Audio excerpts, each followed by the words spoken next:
આમ આદમી પાર્ટીના નેતાઓએ રાજુ કરપડાના ગઢમાં જ હવે મોરચો ખોલી દેતા કહ્યું છે કે રાજુ કરપડા પાર્ટીમાં હોય કે ન હોય તેનાથી કોઈ ફરક નથી પડતો. એક સમયે સાથે લડ્યા હતા, હવે તેમના સામે લડીશું. વિગતવાર વાત કરવી છે, તેમણે શું પડકાર ફેંક્યો છે અને શું કહ્યું છે તેની વાત છે. વૈષ્ણવજન તો તેને કહીએ જે પીડ પરાઈ જાનાને રે.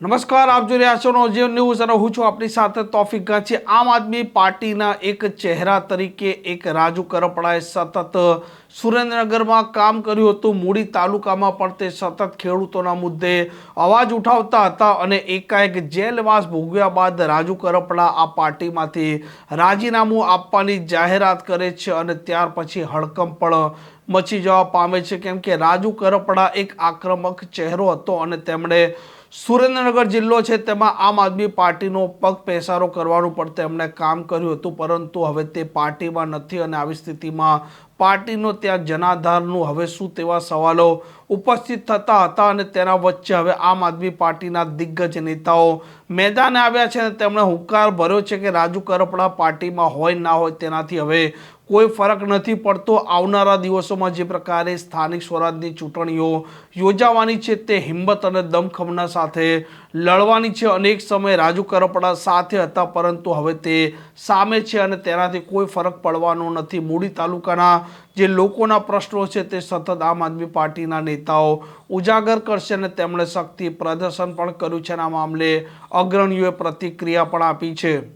નમસ્કાર, હું કિશોરભાઈ અર્જણભાઈ સોળમિયા, આમ આદમી પાર્ટી સહપ્રભારી મૂળી.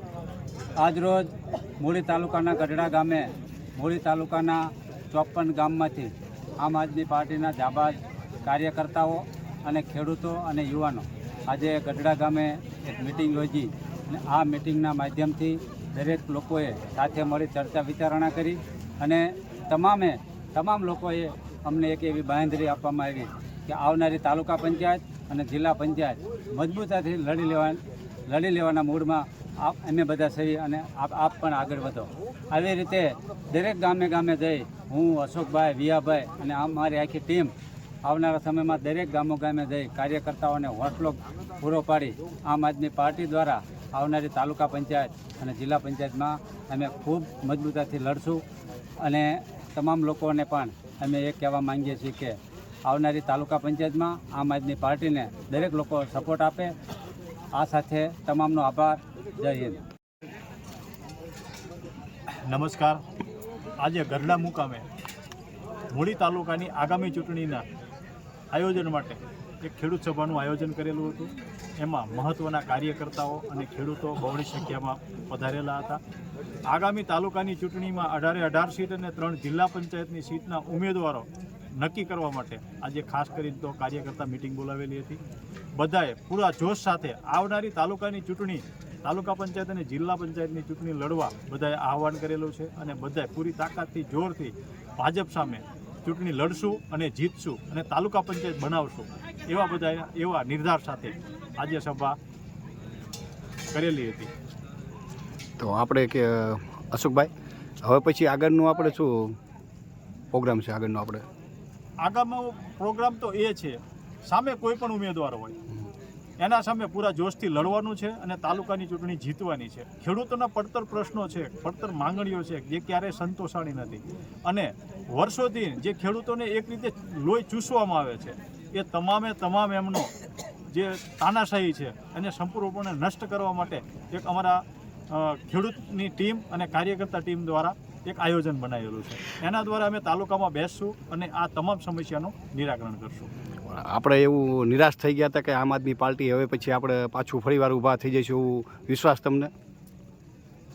ક્યારે તૂટ્યા જ નથી તો ઊભા થવાનો તો પ્રશ્ન અમને એવું અત્યારે જે માહોલ અત્યારે હતો થોડો, એ માહોલમાંથી આપણે અત્યારે આ જે મિટિંગ રાખવામાં આવી એ તમને આમ કેવું લાગ્યું? ખેડૂતોનો ઉત્સાહ અને કાર્યકરોનો ઉત્સાહ જોતા એવું એક ટકોય નથી લાગ્યું કે આમ આદમી પાર્ટી ક્યારે તૂટી કે ક્યારે તૂટશે કે આવનારા સમયમાં કોઈને પણ તોડવાની કોશિશ કરશે તો તોડી શકશે. બધાએ ચટ્ટાનની જેમ મજબૂત ઊભા છે અને મજબૂત લડાઈ લડશે.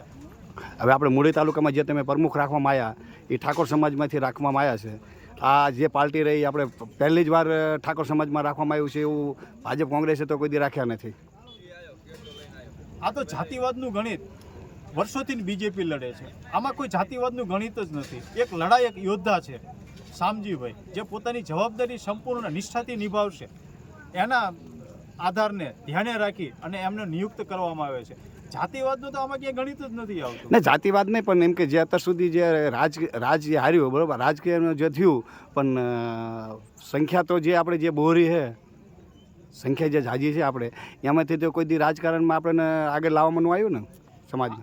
એક રીતે જોઈએ, અમારો મૂળી તાલુકાનું એક પોલિટિક્સ એવું છે કે નાના વર્ગને તાલુકા સુધી કોઈ દી પહોંચવા જ નહીં દેવાનો, એને મહત્વની જવાબદારી જ નહીં આપવાની. એમને ફક્ત ને ફક્ત એક પશુને જે કેમ ચારવા લઈ જતા હોય ટોળામાં, એક ટોળું દેખાડવામાં, એમની પાસે મત લેવામાં અને હાથ ઊંચા કરવા સિવાય અન્ય કોઈ કામથી નાના વર્ગોને ક્યારેય ગણવામાં આવેલો નથી. ફક્ત ને ફક્ત મતનું રાજકારણ કરવામાં આવે છે, મતને ધ્રુવીકરણ કરવામાં આવે છે અને મત કેવી રીતે મળી શકે એના માટેની જ વ્યૂહરચના બનાવવામાં આવે. અત્યાર સુધી મૂડીનું રાજકારણ એવું રહ્યું છે. આમ આદમી પાર્ટી એમાંથી બહાર નીકળી અને નાના સમાજો અને નવા યુવાનોને આ એક પોતાની જવાબદારી આપી અને એક નવી રણનીતિ સાથે ચૂંટણી લડવા માટે પણ સહયોગ આપી અને એને સમજણ આપી અને ચૂંટણી માટે આગળ લાવે છે. બરાબર છે. Thank you. વિવાભાઈ